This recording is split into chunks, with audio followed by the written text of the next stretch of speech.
Welcome. Today, we're going to be taking a closer look at a life that, well, while it was brief, it was spent almost entirely in the public eye. Mm-hmm. We are looking at the life and the enduring imprint of American child actor Sawyer Storm Sweeten.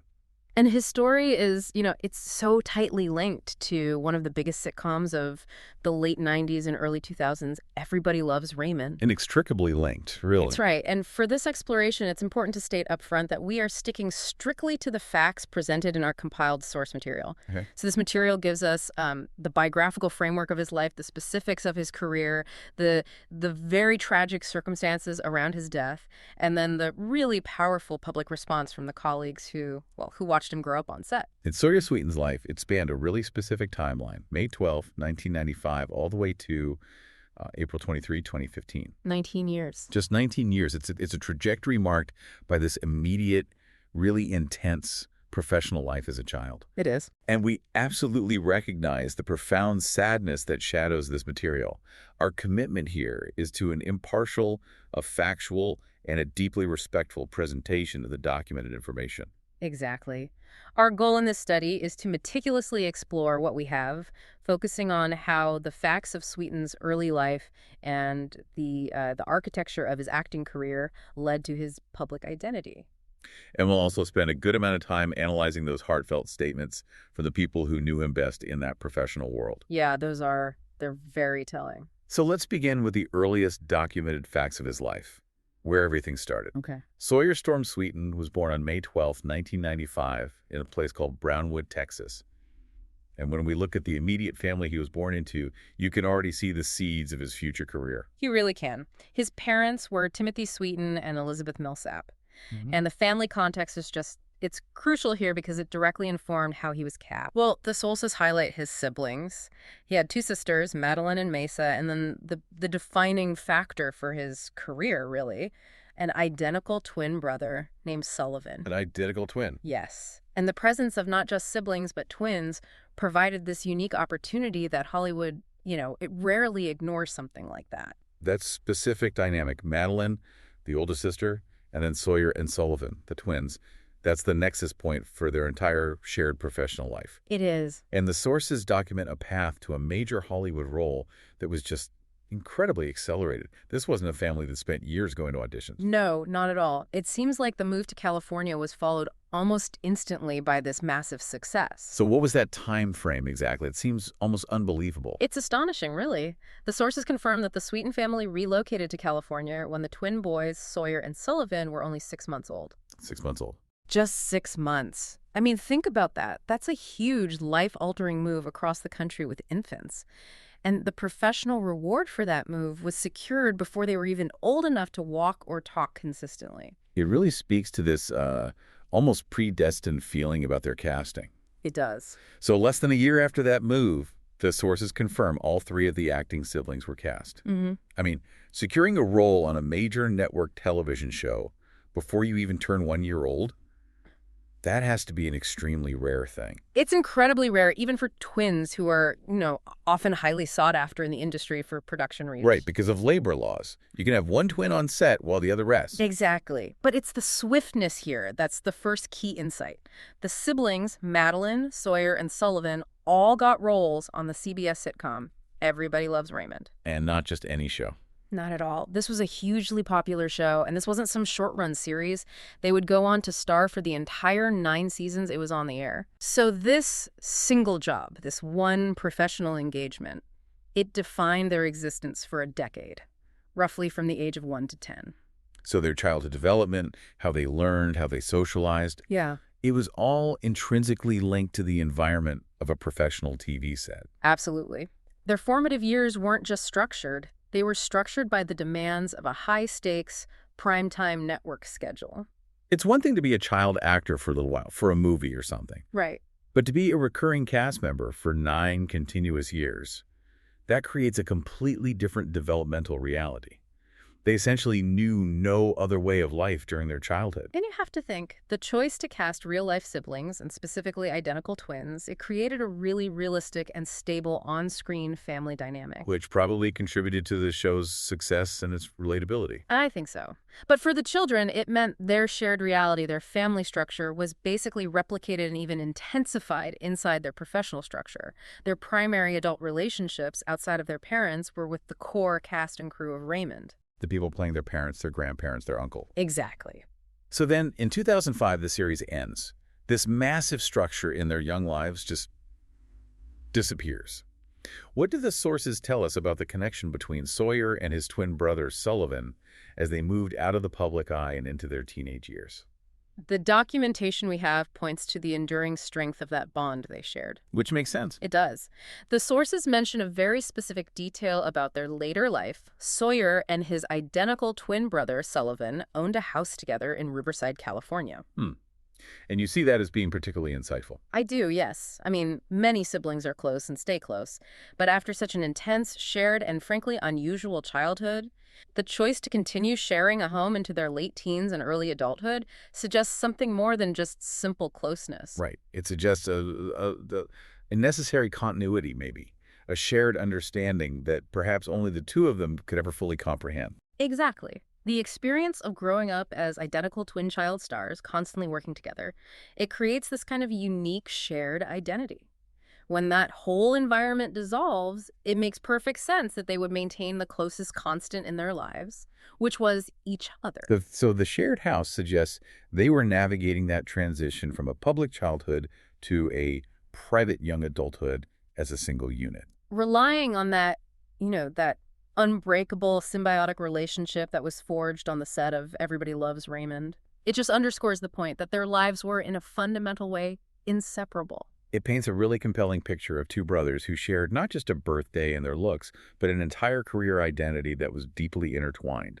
And they carried that singularity forward into a shared independent life, even after the fame was gone. A very powerful bond. Okay, so now we should probably turn our attention to the professional substance of Sawyer Sweeten's life. And the sources document this as spanning exactly between 1996 and 2005. This 9-year span is the entirety of his active years as an actor. That's right. And when we review that period, one role, just it dominates overwhelmingly. Let's expand on that. His television career and that defining role is Jeffrey Barone. The role on Everybody Loves Raymond, running from 96 to 2005, was everything. Sawyer played Jeffrey Barone, one of the twin sons. And the critical point here is that he wasn't just a guest star who popped in and out. No. He was a core part of the recurring cast for the full 9 seasons of the series. And to really understand the gravity of that, you have to consider how successful that show was. It was a cultural phenomenon. It ran for over 210 episodes. That level of continuous, sustained professional employment, especially for a child, is monumental. It's not just the duration either, but the kind of work it is. Being part of a recurring cast on a CBS sitcom that requires a weekly commitment. Oh, absolutely. You've got table reads, rehearsals, filming schedules, probably press junkets. Right. It's an environment that demands incredible discipline from very, very young children. And what about the nature of the role itself, being one of the twins? How did that add complexity to his professional identity? Yeah. Well, the twin dynamic meant his professional existence was shared and mirrored. He was always Jeffrey, standing right next to his twin, Sullivan, who played Michael. Right. Their roles were often, interchangeable in the dialogue, but visually, they were a unit. They were the energetic, often mischievous children of Ray and Deborah. The scripts required them to be a physical, interactive unit. So the demands on Sawyer were never solitary. Never. They were always coupled with the demands placed on Sullivan. This had to have amplified the intensity of the whole experience. And we also have to consider the environment that's created by child labor laws. Mm-hmm. While those laws are there to protect young actors, they also add another layer of really rigorous structure to their day. They weren't just showing up to play around. No, not at all. They were obligated to fulfill educational requirements, which limited their time on set. So they had tutoring on set. Precisely. The sources implicitly confirm that for 9 years, Sawyer's environment was this blend of conventional schooling, likely on-set tutoring, and rigorous professional performance. The time spent on location, even with those limits, dominated their schedule from their toddler years all the way through their preteen stage. Which means his primary relationships during the day were with the adults playing his parents, grandparents, and uncle. Yes. The adult cast became these sort of surrogate figures, observing and interacting with these children daily as they matured from babies into young boys. Given how long the series ran, you might expect a child actor with that kind of visibility to have, a long list of other credits, trying to diversify their portfolio. Right. But the sources suggest the complete opposite. His focus was almost entirely on Raymond. That is correct. The sources document only 2 other specific credits during this active period. Just 2? Just 2. Which really highlights how demanding that 9-season schedule must have been, or, maybe how focused the family unit was on maintaining stability within that Raymond structure. So let's detail those 2 other roles, just so we can cover the full scope of his filmography that's in the material. Let's start with the film credit. Okay, his film credit came in 2002. So that's about halfway through the run of Everybody Loves Raymond. Right in the middle of it. Exactly. The film was called Frank McCluskey, CI. He was cast as young Frank McCluskey. Okay. And while details about the size of the role are a bit scarce, just securing a feature film role, even a small one, shows he had some visibility and interest outside of the sitcom world at that time. And then there was a brief guest spot on another popular show, one that was targeted more at a younger audience. Yes, that was in 2000. He made a guest television appearance on the Disney Channel series Even Stevens. I remember that show. Yeah. In an episode titled All About Yvette, he played a character named Milton. And this brief diversification, it shows he was active and known within the industry, but these sporadic roles, they really stand in stark contrast to the continuous, permanent fixture he was on CBS primetime. So the totality of his professional life is really framed by that one decade, 1996 to 2005. That's it. The primary professional identity, the enduring image in the minds of the audience and his colleagues, is undeniably Jeffrey Barone.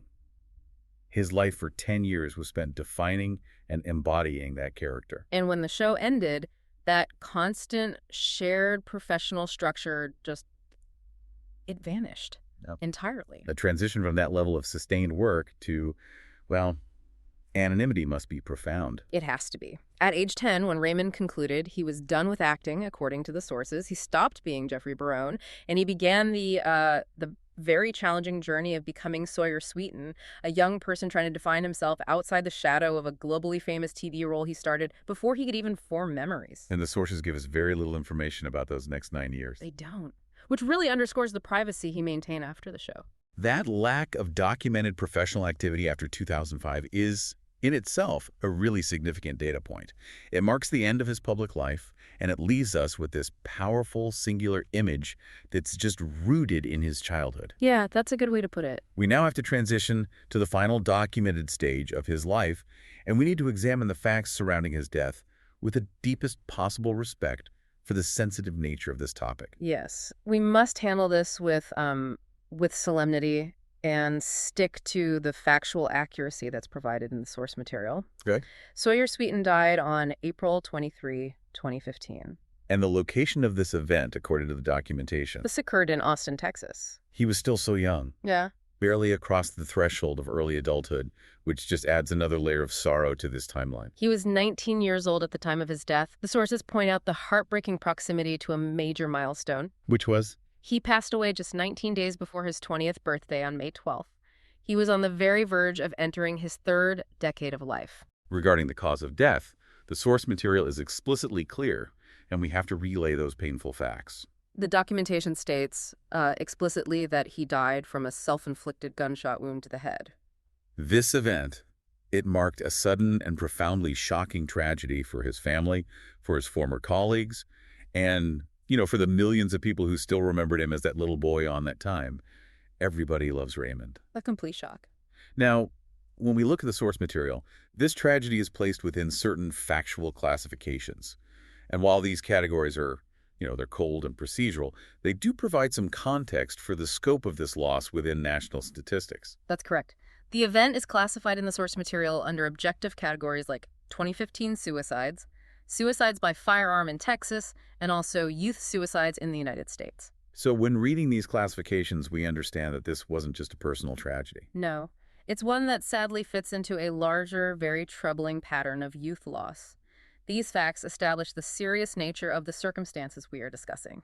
And it's the immediate and widespread reaction from his professional community that provides the human counterpoint to these cold facts. Yes. His death, because of the high visibility of his childhood role, prompted this outpouring of public emotion, especially from the very adults who had essentially raised him on set for 9 years. The depth of that reaction, it speaks volumes about the genuine bonds that were formed during that long, long tenure. For 9 seasons, the cast and crew were intimately involved in the daily lives of the Sweeten children. Day in, day out. Exactly. So when a tragedy like this happens, the professional distance, it just collapses entirely.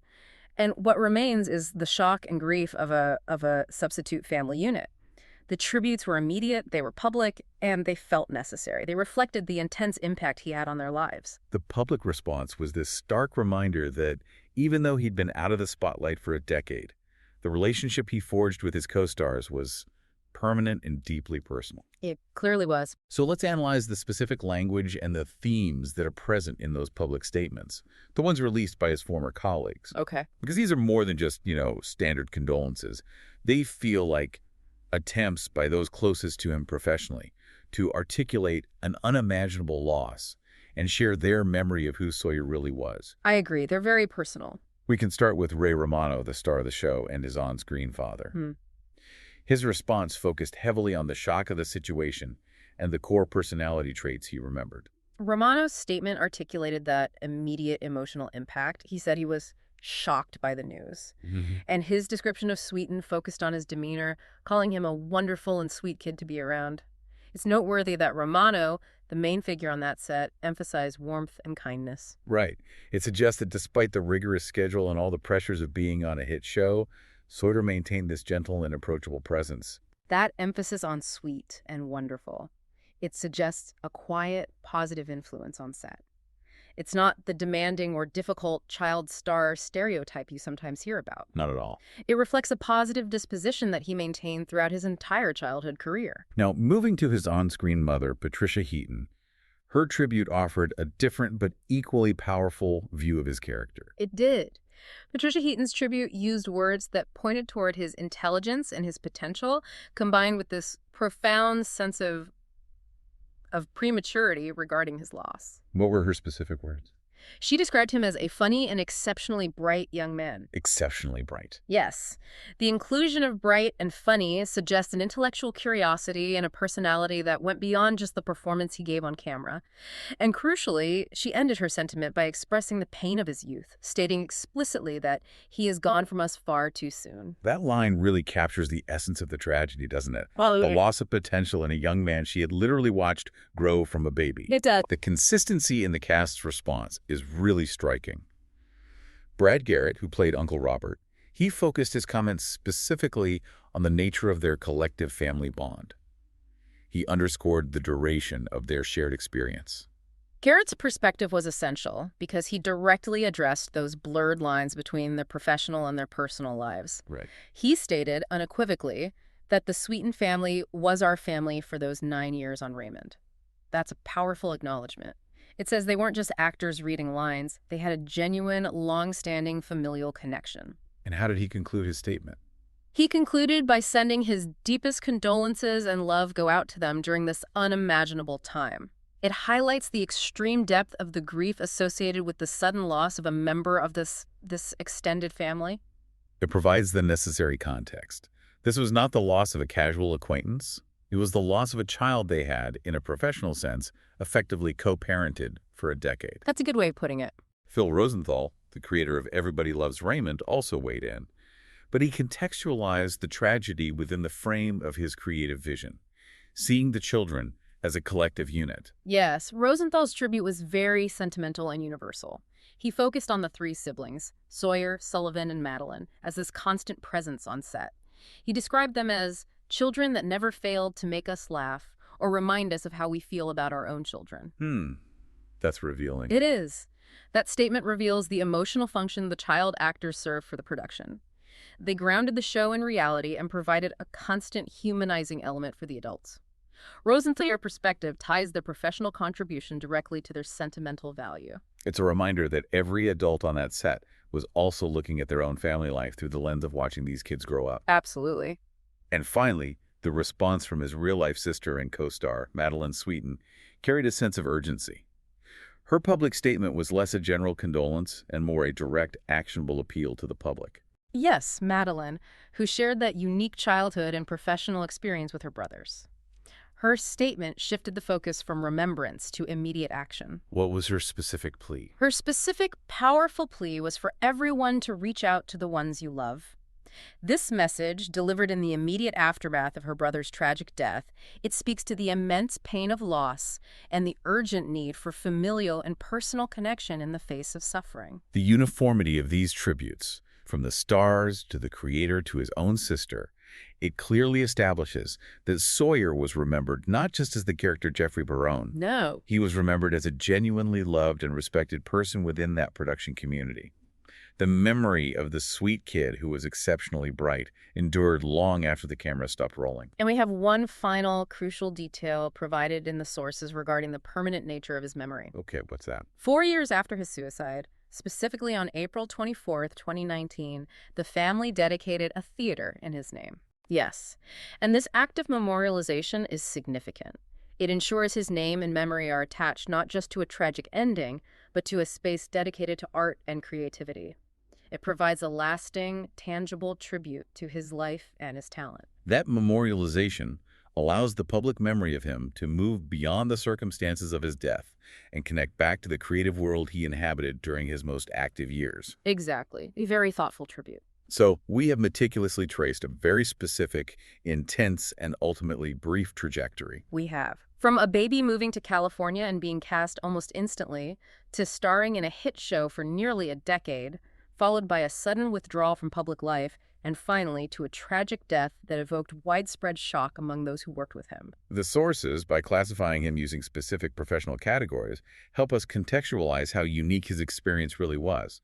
The material notes him as an American identical twin child actor and also a male actor from Texas. And that first category, American identical twin child actors, is the most revealing one. Why do you say that? It underscores that his career was fundamentally shared. It was inseparable from his twin, Sullivan, and this just amplifies the unusual circumstances of their early lives. They weren't just actors, they were a professional tandem, a symbiotic unit, embodying the Barone twin dynamic for 9 consecutive seasons. That level of shared, intense spotlight is highly unusual. It meant that his personal and his professional boundaries were established very early, and they were always defined by a partnership. Right. And when the show ended, the professional partnership also ended, leaving this vacuum that both brothers had to fill simultaneously as they entered their crucial late teenage years. And the fact that the source material points out their co-ownership of a house later on, it just emphasizes that shared journey and perhaps codependency persisted long after the spotlight faded. The entire narrative documented in our sources is one of extreme stability followed by radical change. That's the perfect way to frame it. The stability was provided by the set of Everybody Loves Raymond, the same people, the same structure, the same job for 9 years. And the radical change. The radical change was that abrupt shift at age 10 into a non-famous life, forcing an identity reconstruction outside of the public gaze. Which means the public memory of him remains permanently tied to that 8-year-old child on television. Yes, creating a dissonance that often affects those who experience childhood fame. And the profound depth of the shock expressed by the cast, calling him a wonderful and sweet kid. Yeah.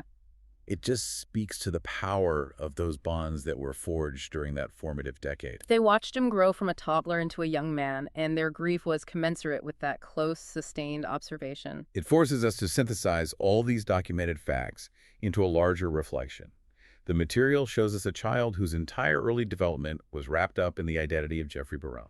And when that identity was forcibly retired at age 10, he had to navigate a critical period of his life, adolescence and early adulthood, without the professional structure and public validation that had been his constant normal. The documented trajectory is a striking case study. It presents a childhood of immediate, sustained, and successful public exposure, followed by nearly a decade of relative privacy, only for that private life to tragically re-enter the public consciousness due to the circumstances of his death. Yes. And that is the ultimate reflection point for you, for our listeners to consider.